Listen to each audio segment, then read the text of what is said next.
Los Angeles, 1977. 10 young women are murdered within 4 months. Their ravaged bodies dumped in the hills surrounding the city. They loved killing. They loved power over women. They loved torturing women. It was not the work or the product of madness, but of their own bad selves. There was a chemistry between those two people. When they got together, young women died. In most of the cases, the badge of authority convinced them that they were in good hands. I don't think there is a woman alive today who was around then who wasn't scared for many months. To kill him would be too short, too sweet. Let him suffer. We need to think less about the law and more about justice. That was the real message.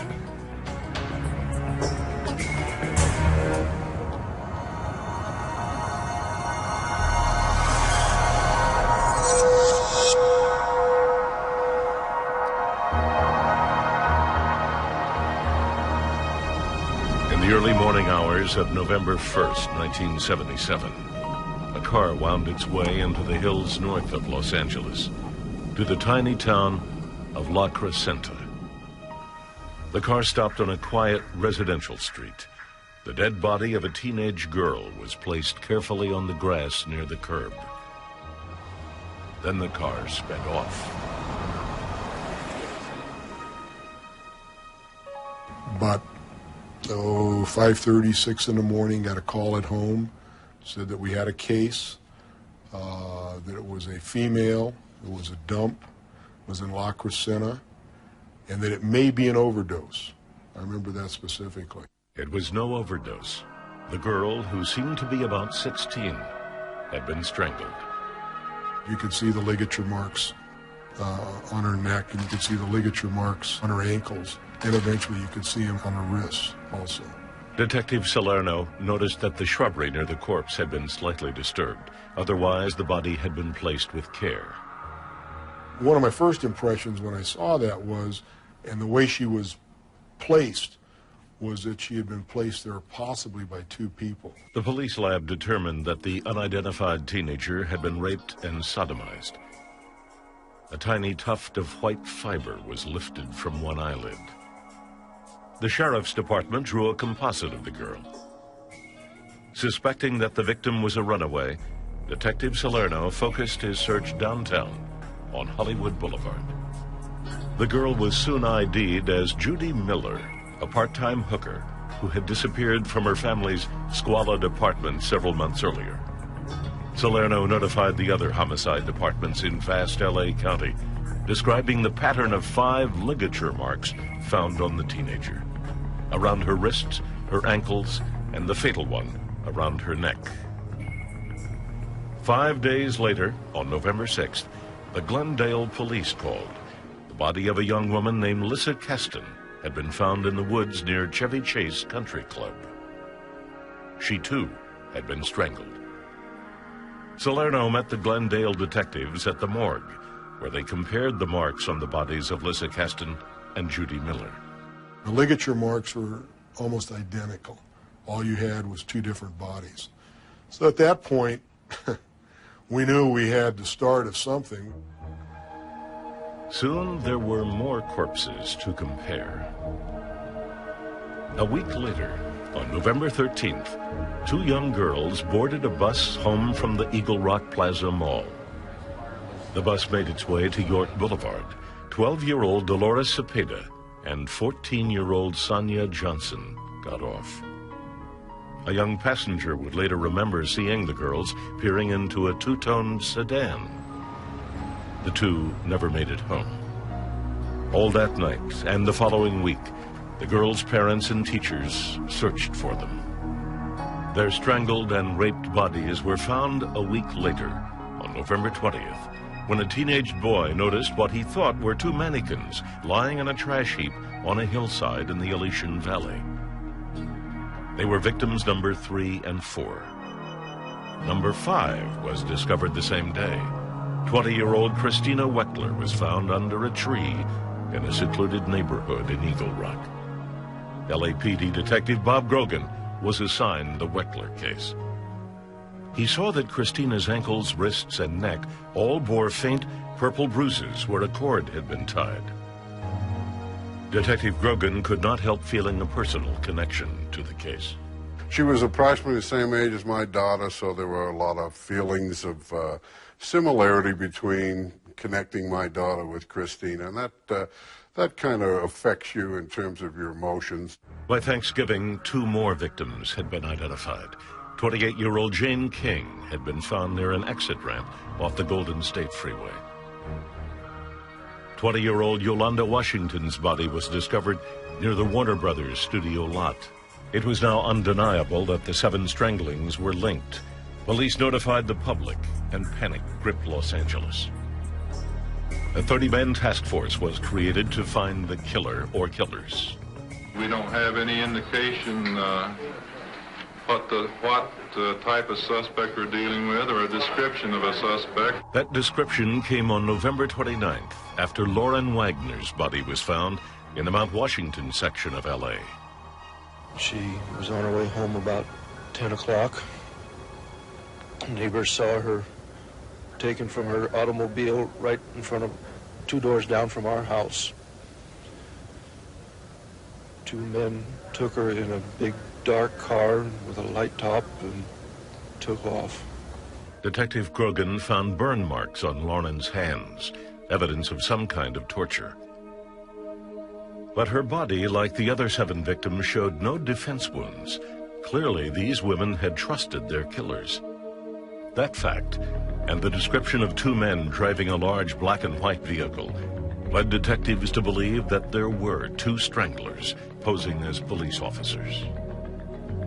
People were not only afraid of these murderers that might be roaming the streets, but in addition, they didn't trust cops, and so cops began to notice that people would refuse to stop for them.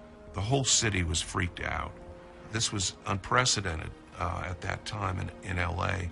Police instructed women to travel in groups. Self-defense classes were packed. I guess I just want to learn how to maybe give myself a few seconds so I can live. On December 13th, there was another murder.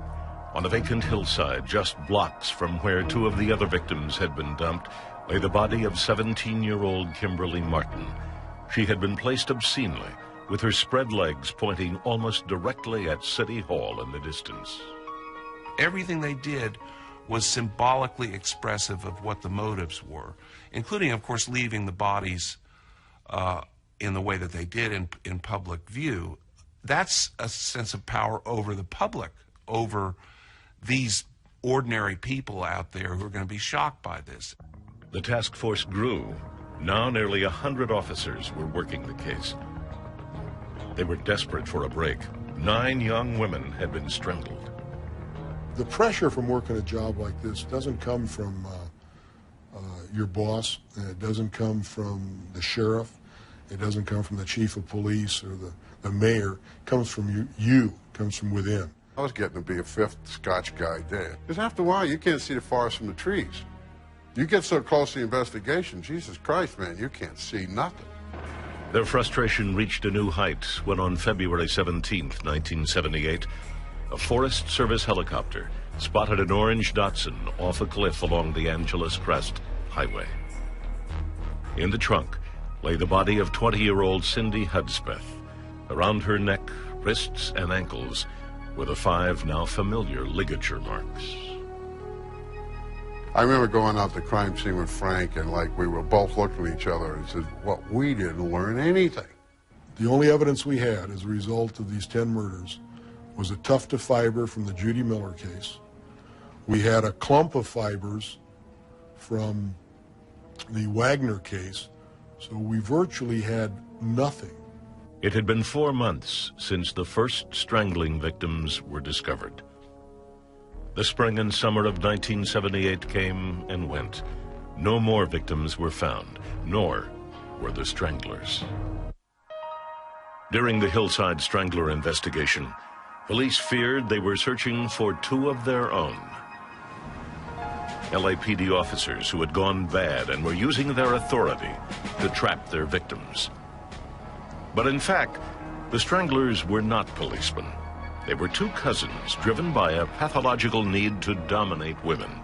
At first, they were content to dominate them sexually. The next step is sex involving such total domination that it leads to killing. And it's actually the complete domination of another human being, which is called murder. Ken Bianchi arrived in L.A. at the age of 23, hoping to leave behind bad memories of his boyhood in Rochester, New York. Adopted as a baby, Ken filled an emotional void for his parents, who were unable to have children of their own. Frances Bianchi was a controlling mother who dominated Kenny. Rather than rebel, young Kenny coped by becoming a liar.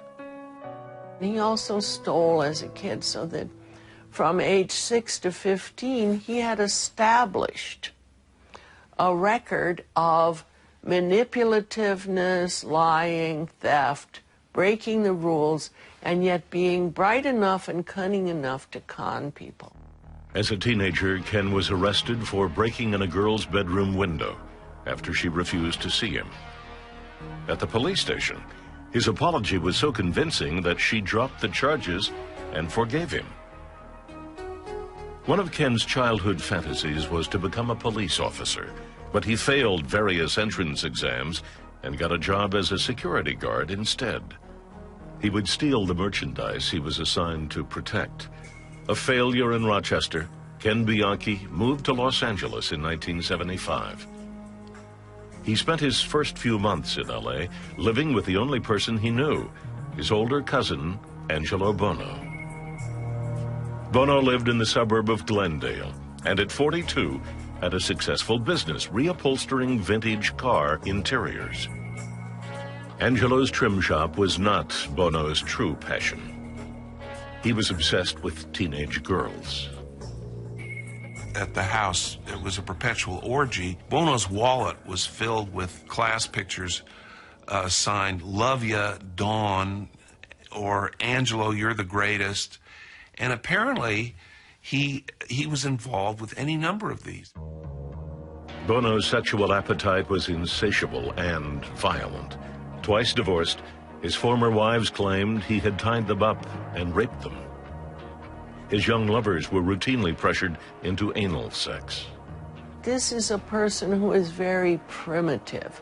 They think that sodomy is very animalistic and power-producing and demeaning to the person it's done to. And they always pick up the lonely ones, the ones whose parents aren't paying enough attention to them.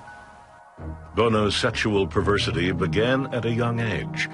After his parents divorced, Angelo and his mother moved to L.A., also from Rochester, New York. Young Angelo became aware that his mother was promiscuous and began referring to her openly as a whore. Boyhood friends remember him talking about raping and killing women. Clearly, Angelo Bono was a dangerous role model for his younger cousin, Ken Bianchi.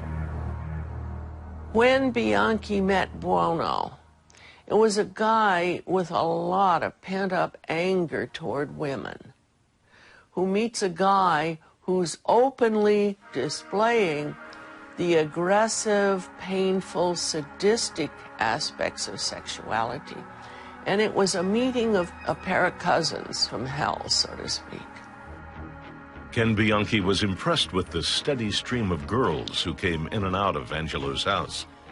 Angelo would sometimes share the young women he slept with. Ken quickly became a part of Angelo's world.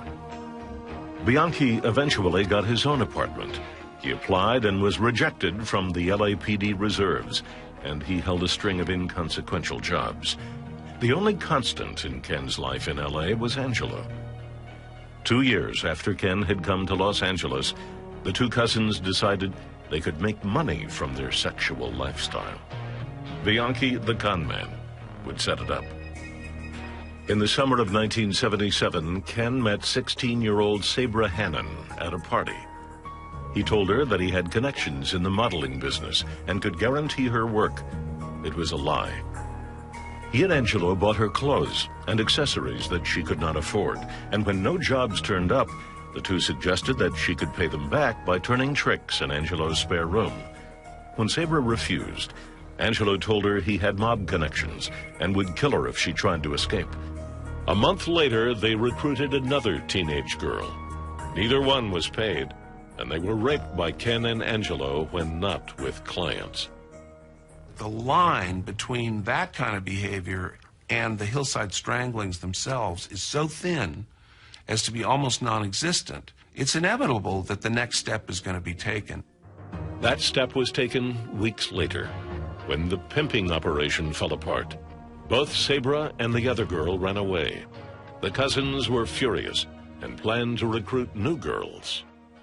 They bought a list of clients from a hooker, but the list was a fake. They vowed to teach the prostitute a lesson. They couldn't find her, but they did find one of her friends, Yolanda Washington. They picked her up, and Ken Bianchi strangled her in the back seat of his car. The first Hillside Strangling was something very, very common, which is a pimp's revenge against a prostitute. Their need for revenge faded, but their desire to kill grew stronger. They liked what happened, and so they did it again, and then pretty soon they branched off into women who were not prostitutes at all. And that gave them more thrills, because they figured, as Buono said over and over again, what an incredible sentence, some girls deserve to die, and I'll be the one that decides. Over the next 4 months, 10 girls were murdered to satisfy Angelo and Ken's mutual depravity. By the spring of 1978, Angelo Buono was getting nervous. Ken's name had begun to come up in the task force investigation. Bianchi was cocky and unconcerned. He seemed to get a thrill from the media coverage of the murders, and he enjoyed being able to fool the police. Angelo, however, believed the cops were too close, and his cousin was inviting trouble. He ordered Ken to leave town. The 10 Hillside Stranglings in L.A. spanned 4 terrifying months. Then the killings stopped. We went longer than we'd ever gone without a murder. So you start thinking, what's going on here? You know they're going to continue to kill. The task force was rooting through thousands of clues, but detectives still had no good leads. Months later, a double murder 1,300 miles north finally gave police their first big break. Bellingham, Washington, a quiet community near the Canadian border. On January 11th, 1979, 2 college roommates, Karen Mandick and Diane Wilder, were reported missing. A day later, their bodies were found stuffed into the trunk of Karen's car. The cause of death? Strangulation. Police soon had a suspect in custody. The killer had been careless. A suspicious note was found in the victim's apartment. He leaves a trail of evidence that the whole world could have found. Bellingham Police did a heck of a job putting it together. Slam, bam, thank you, man, here's our guy. Their guy was Kenneth Bianchi. Bianchi had left Los Angeles in the summer of 1978. He drove to Bellingham, Washington, where he moved in with a former girlfriend, Kelly Boyd, and got a job with a security company. For 6 months, Ken stayed out of trouble. In January, Bianchi lured Mandick and Wilder to this house on Bayside Drive, where his security company was installing an alarm system. There, he strangled them. Once Bianchi was in custody, Bellingham police noted his California driver's license and checked it out. I got a call from my lieutenant, and he says, well, we got a call from Bellingham, Washington. He says, are you sitting down? I says, no, just tell me. You get a little anxious or antsy, you know, just get to the meat of it. And he says, well, they've had a double murder up there. The victims were strangled. The name Kenneth Bianchi meant nothing to Salerno, but his former address in L.A. was very meaningful. The address put him next door to Weckler, put him across the street from Hudspeth. That's the first time we'd ever had a murder suspect on another crime connected to any of our victims. The next morning, Salerno was on a plane to Washington State. A search of Bianchi's home yielded stolen jewelry from one of the strangling victims in L.A. A fingerprint analysis matched Bianchi's prints to ones lifted from a public phone in Los Angeles, which police believed had been used by the Stranglers. It looked as if they had one of the Hillside Stranglers, but they were convinced there was another. Salerno interviewed Bianchi's girlfriend, Kelly Boyd, to find out who his acquaintances were in L.A. And the one name that kept coming up in this conversation was Angelo Bono. As his best friend, his closest friend, his only friend. Salerno phoned Detective Bob Grogan, who set up 24-hour surveillance on Bono at his home and auto upholstery shop at 703 East Colorado Street in Glendale. The police realized immediately that the sites where the victims were dumped formed a crude circle around Bono's home.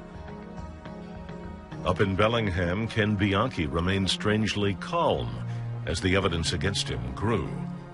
A pubic hair taken from the stairwell at the home on Bayside Drive was matched to Bianchi. A blonde hair from Karen Mandick was found in the same place. Bianchi did not deny the accusations against him. He claimed that he was prone to headaches and blackouts and had no memory of the night of the murders. Bianchi's lawyer called in a psychologist, John Watkins, to evaluate Ken's sanity. Bianchi agreed to undergo hypnosis to try and trigger memories from the night the Bellingham women were strangled. In the first session, Bianchi seemed to fall into a deep hypnotic state.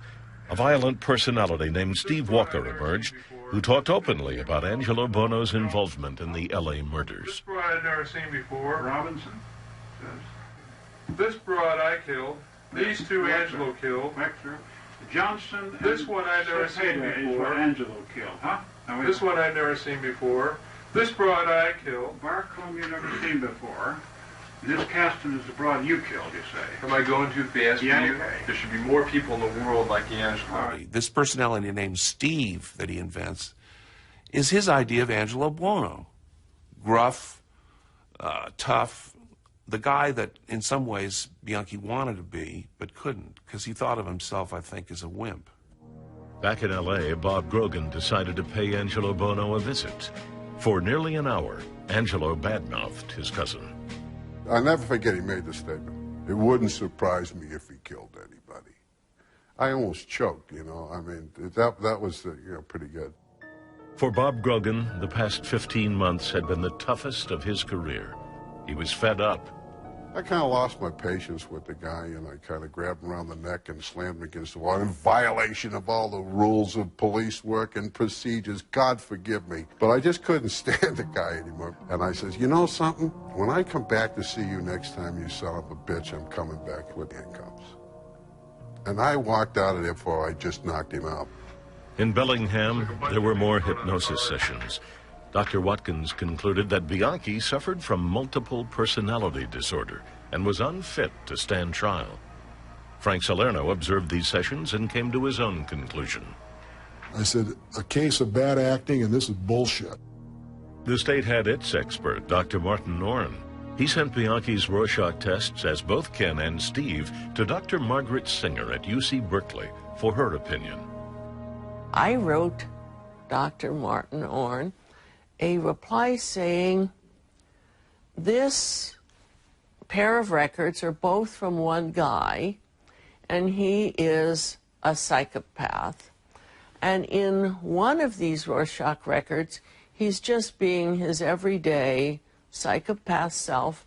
And in this other record, he is talking dirty, he's using street language, and is trying to shock and put on the tester. When you get down between the broad's legs and after she's bleeding, that's what it looks like. Dr. Orrin was beginning to suspect that Bianchi was a liar. One clue came when the doctor suggested through hypnosis that Bianchi's attorney would be sitting across from him when he awoke. Open your eyes and look at Mr. Grant. He wants to talk to you. How you doing? I'll leave you to talk to him for a few moments. I'll be back. Okay. Do I hear the baby yet? By leaning forward to shake the hand of someone who was a figment of his imagination, Bianchi was behaving in a way that no one truly under hypnosis would have. What hypnosis is simply the subject letting enough trust be given to this second person that they let their attention narrow in. It's as if they're in a receptive, not an active role and position. So that when Bianchi got up and was, active and doing all of this, that was more evidence to Dr. Orn that Bianchi was simulating or pretending to be in trance. Dr. Orn used an even simpler tactic when, in a casual conversation, he told the young man that his case was a rare one. He says ever so low-key to Bianchi, "Oh, it's unusual that you just have two." Bang. A third one appears. What is your name? Julie. All right, Julie. Tell me what you know about Ken.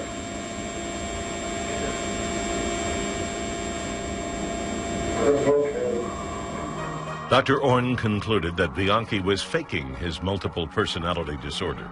He pronounced him fit to stand trial. At the competency hearing, the judge agreed. Ken Bianchi's insanity plea had fallen apart. Okay, the sequence of events were this. Ken Bianchi had agreed to testify against his cousin Angelo Bono, implicating him in the 10 stranglings in Los Angeles.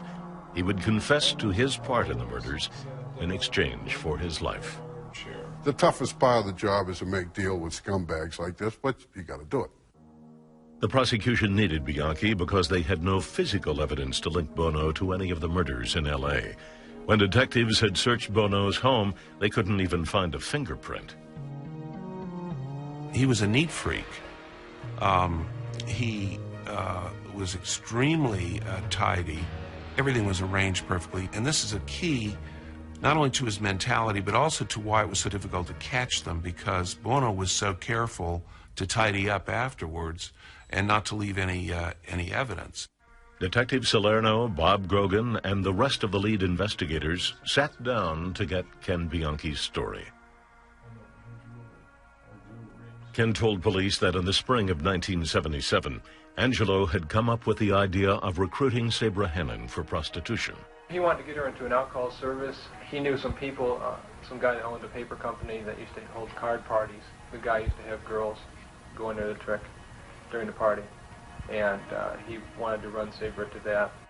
He explained how Angelo Bono taught him to deal with teenage girls who refused him. He says, go ahead, he says, here's, just take a towel and wet it and hit her, and he says it wouldn't leave any marks. Ken described how he and Angelo had started posing as police officers. They never talked about murdering women. The only plan they ever discussed was to go cruising. How about taking off to go cruising to see what we can find in the street? Okay. So let me change. Got his wallet, got the handcuffs, keys, and a jacket.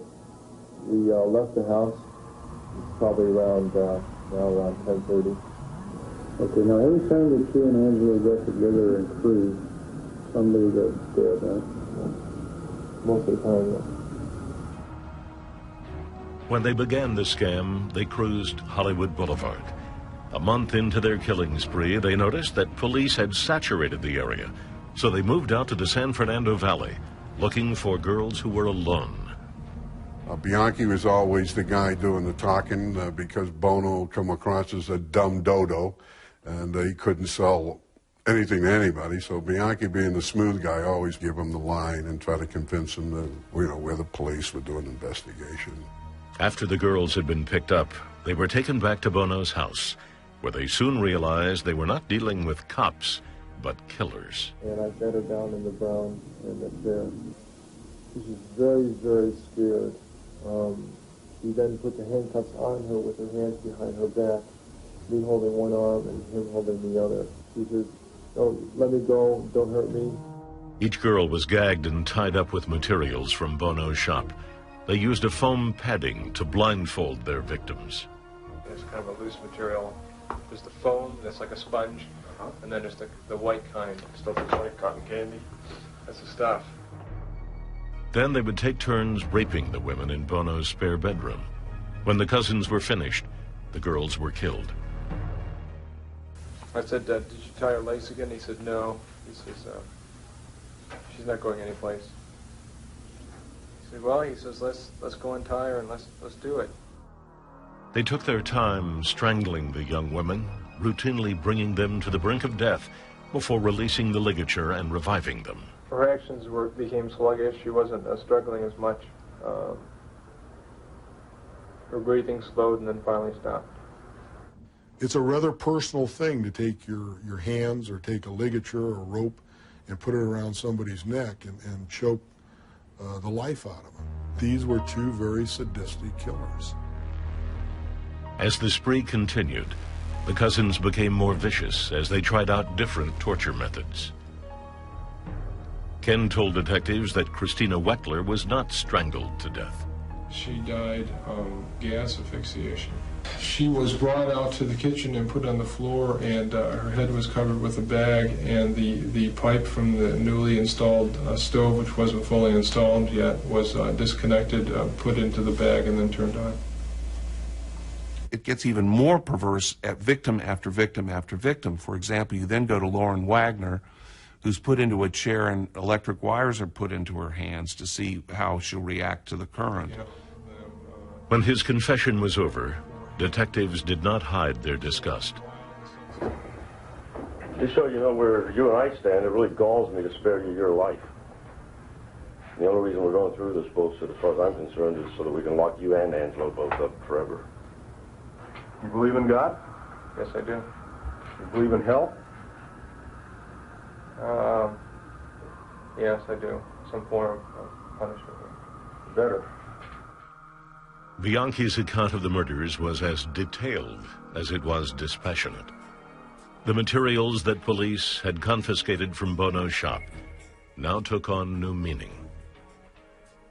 Microscopic tests on the loose fibrous foam matched the white tuft that Frank Salerno had found on Judy Miller's eyelid 2 years before. Other fibers, pulled from Bono's orange chair and carpet, matched those stuck to burn marks on Lauren Wagner's palms. Now there was physical evidence linking Bono to the murders. On October 19th, 1979, Ken Bianchi appeared in a Washington court with a plea to the 2 murder charges that he faced in Bellingham. Guilty, Your Honor. How does the defendant plead to count 2 of the information? Guilty. He would return to L.A. in a matter of hours, where he would testify against his cousin. On October 22nd, detectives arrested Angelo Bono for murder. In the following spring of 1980, Bono faced a preliminary hearing. Kenny took the stand against him, but L.A. prosecutors were in for a shock. Bianchi's story now fluctuated wildly.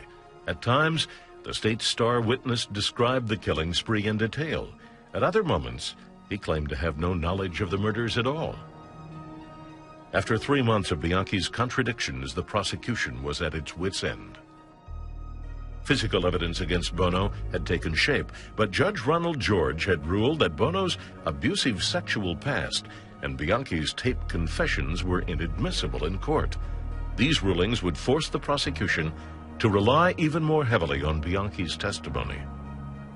Assistant DA Roger Kelly decided that there was no way to convince a jury of Bono's guilt. I guess he felt that because there were so many contradictions in the testimony of Bianchi, a jury would not believe the evidence in the case. The LA prosecutors motioned that all charges be dropped against Angelo Bono. The primary detectives were shocked. For each of them, the case had been the most difficult of their careers. I'm in the court when the motion is made by Kelly to deny. I mean, like, I'm sitting there trying to be cool, you know, and it's like the whole world of my whole life is going down the toilet because of this DA who doesn't want to work. That's my opinion. This is not the smoking gun with the confession. This is years of work. It is customary for a judge to accept a DA's motion to drop charges against a defendant.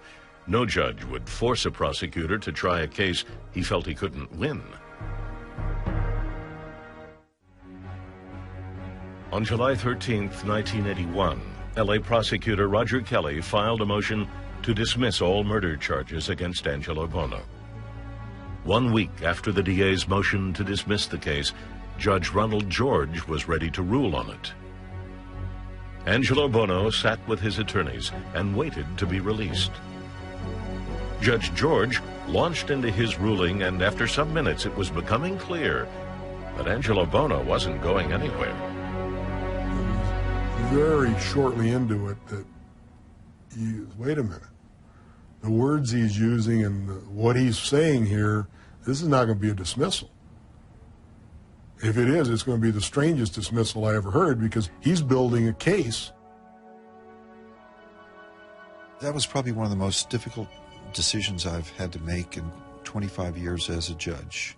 That statute that requires that a judge grant a prosecutor's motion to dismiss only if it's in the interests of justice means, in my opinion, the judge is not supposed to be merely a rubber stamp, and I would never regard myself as a rubber stamp for either the prosecution or the defense. Bono's defense listened as Judge George's ruling detailed a dozen factors that pointed to the possibility of their client's guilt. We weren't happy. You're sort of like the cork in the ocean. You're just sort of bobbing along. You didn't have a whole lot to say about it. The judge's decision guaranteed that Angelo Bono's fate would not be decided by a district attorney nor any single individual, but by a jury of his peers. If you really force yourself to think about it carefully and face the evidence, surely your outrage would be such that you could never imagine dropping charges against people like this. The LA County District Attorney's Office withdrew from the case, and the California Attorney General's Office took over. Roger Boren and Michael Nash were appointed to prosecute, and were forced to deal with Ken Bianchi's ever-changing memory. They knew that in court, the defense would shred Bianchi's inconsistent testimony and destroy his credibility. But unlike the DA's office, this prosecution team would not hinge its case on the testimony of a liar and a murderer. The strategy with respect to Kenneth Bianchi was simply to present to the jury everything we knew about him, whether it was good, bad, or indifferent, so the jury could see what type of a person they were dealing with. It wasn't the fact that we wanted to say, look, here's a guy that is our star witness, and you have to believe him in order to convict Bono. To convict Bono, the prosecution needed to show the jury Bono's illicit sexual past and link him to the murders through physical evidence. The trial began in the spring of 1982, and just weeks later, Bono's defense team left a big opening for the prosecution. Defense attorneys had called one of Bono's teenage girlfriends to the stand, who testified that Angelo was a gentle lover. Because all of the strangling victims had been sexually abused, Bono's defense tried to show that their client was neither a rapist nor a murderer. The prosecution now argued that this testimony made other testimony about Bono's sexual past fair game. Judge George agreed. They immediately called to the stand Sabra Hennon, who told of her enslavement as a prostitute at the hands of Bianchi and Bono. A parade of women followed, all of whom testified that Angelo Bono abused them. With the character of the defendant thoroughly impeached, the prosecution began dealing with Ken Bianchi. He performed predictably. We asked him the tough questions. Started off with basically, did you participate in the murder of these women? First thing out of his mouth was he wanted to say, I don't know. That was his first answer, I don't know. And then he played with that. And then, you know, he would backtrack, come back, and play games. The defense pounced on Bianchi's contradictions. For nearly 6 months, they hammered at his description of events. What I did with each victim was, you know, come up with like 20 or 30 inconsistencies of things that he changed over time, and tried to say, look, this was all, you know, all he was doing was making this up as he went along. The jury obviously knew who they were dealing with. There was a juror at one point who just turned and said, I don't want to hear any more of this from him. Just the whole, everything he did when he testified showed he was lying. As part of their effort to discredit Bianchi, the defense questioned him at length about statements he made to police while in Washington, including his taped confessions. They were now admitted into evidence and gave the prosecution the chance to show that Bianchi's testimony contained some kernels of truth. These statements made initially to the police officers were very important because they gave mass detail about how they committed these murders. He lied as to various things, but you could kind of focus on the things that were true and the things were not by extrinsic evidence. The prosecution focused on 2 pieces of fiber evidence. The first was the white tuft found on Judy Miller's eye, which forensics linked to material found in Bono's shop. The second, the fibers found on Lauren Wagner. The Lauren Wagner fibers were, I think, much more compelling. They were found on the wrist of the victim because of some adhesive material that had been left on there from having taped the victim's hands. The fibers were identical to those found in Bono's brown leather chair. When the experts came in to tell us about the fibers, you really had to pay attention because it was just like a puzzle coming together, and it got, after he put one piece, another piece, and it all came together. They had a good case. Bono's defense could not explain away the fiber evidence.